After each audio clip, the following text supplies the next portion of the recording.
Hi, everyone. I am Reagan Swindler, and I'm new to this channel, but I'm very, very excited to be working here. In this video, we are going to be sharing an update for the latest in Donna Adelson case, so we can prepare for the hearing taking place tomorrow afternoon at 4 p.m. So for any new viewers, this is an update in the latest Donna Adelson case in the murder of Dan Markel. But before we do that, I want to introduce myself. I am Reagan Swindler, and I am new to the channel. I am here to help around with some live stream duties, and I'm hoping to be able to help with some new content for the channel with a new kind of more dedicated docu-series. Just a little bit about me. I am a recent graduate from the Florida State Film School with my master's degree. I studied screenwriting, but I also did a lot of producing work. So I'm very, very excited to hopefully bring some of those talents here to true crime. I love true crime. Yeah, all right, let's get straight into the updates. So tomorrow, Wednesday, April 30th, 2025, there will be a hearing in court before Judge Everett. The main issues that will be addressed is the secretive motions filed by the defense seeking a continuance of the trial, which is currently scheduled to start in early June of this year. The defense filed the motion seeking the continuance under seal, apparently with the court's approval to do so. The time for the hearing is at 4 p.m. tomorrow. It seems that Judge Everett read the motion, noted that the state objected, and then decided to ask the state to file a response to the motion, explaining its objection and to also file that response under seal. We do not know why the motion for continuance was filed under seal and why the court asked the state to respond in writing, also under seal. This is very, very unusual. One of the reasons we have an open court and open record system of justice is to allow those who care for justice, who want justice to be done, to observe the process, to evaluate its fairness. Everyone benefits when justice is not happening behind closed doors. Yet we are seeing more and more sealed filings in this case specifically. It will be interesting to see if at the hearing on the motion, the court and the attorneys will be speaking to each other kind of in code, avoiding sharing the issues for which the motion and the response were filed under seal. We are also aware that the attorney, Tim Jansen, has apparently gotten inside information from someone and shared this information in other channels. But something that we wanted to highlight is that this channel, we do not spread rumors and we are not anyone's mouthpiece. We want to stick to the facts and what is being presented in open court. The state of Florida, when sharing new records with the defense, is supposed to disclose what new records are being shared through a document commonly titled the Amended Discovery Response. There is no such filing in recent weeks that would explain the sudden need for more time to prepare the defense.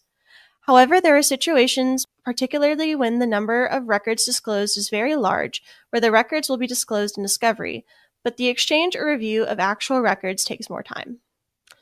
So what is possible, of course, is that such records were produced slowly, and as they have been reviewed by the defense lawyers realize that the content of those records has a significant impact on the defense strategy, maybe so significant that more time is needed to evaluate what the defense strategy will be.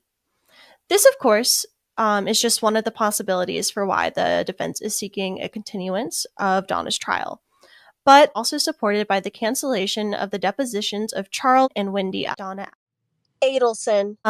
Wendy was supposed to be deposed on April 25th, but her deposition was canceled. Charles was to be deposed on April 28th, but his deposition was also canceled.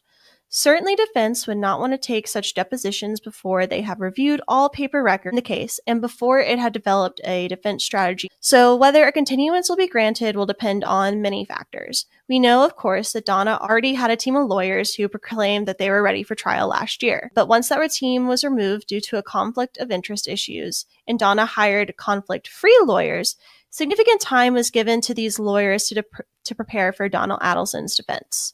Now, less than 2 months before the start of the trial, Judge Everett is being asked to delay the trial again.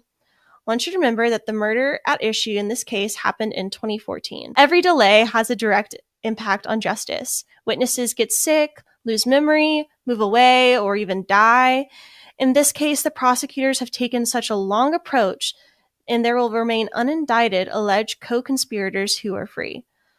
The victims' parents deserve to see justice done for their son, full justice, and every delay is hard on them. Another issue that could also impact the court's ruling is the pending motion for the change of venue. The expert report in support of the motion was filed under seal. Finally, conflict of interest issues have emerged again. Donna's defense team sought permission to hire a digital forensic electronic device expert who previously testified for Catherine Magbaniwa and Sigfredo Garcia, Mr. John Sawicki, and that was John Sawicki was the defense expert who testified for those two defendants. And although this state did not object, the court denied the motion because, according to Catherine's defense attorney, privileged information from Catherine's defense team was shared with Mr. Sawicki. Judge Everett also noted that the record was silent as to whether that also applied to Sigfredo Garcia.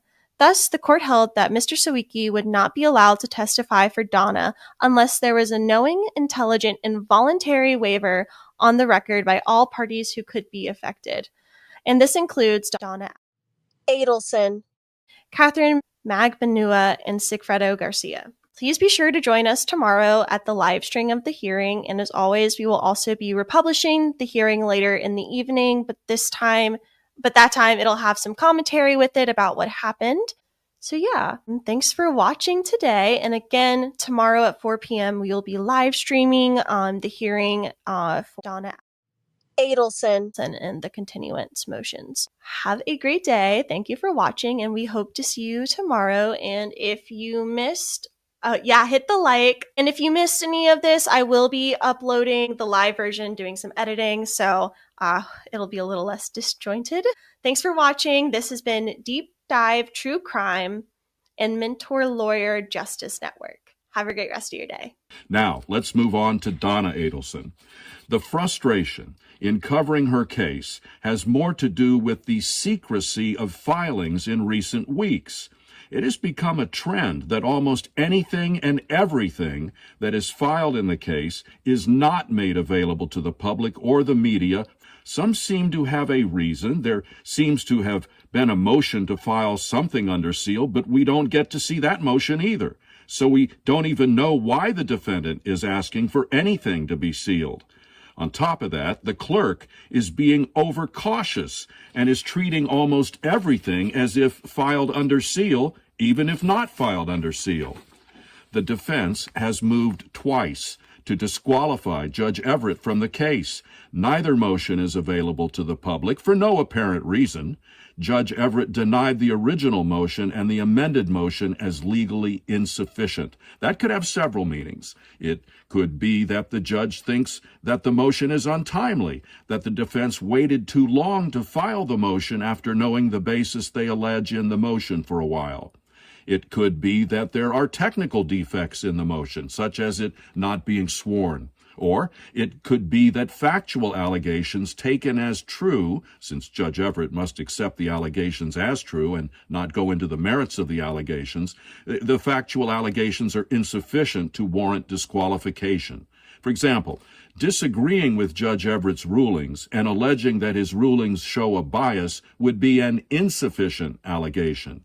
More common reasons for this type of motion include personal relationship with the parties or key witnesses, an interest in the outcome of the case, unauthorized ex parte communications with one or the other side, or sometimes comments the court has made about one party or the other that shows bias. Again, we have no idea what is in those motions, so we can't really offer any commentary on Judge Everett's rulings other than to point out that Donna Adelson would have the right to see review of those rulings through a petition for writ of prohibition in the appellate court.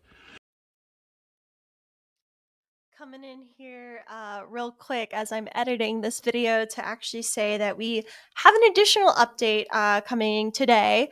And it is that Donna has filed a petition for writ of prohibition with the First District Court of Appeal, seeking to force the removal of Judge Everett from the case.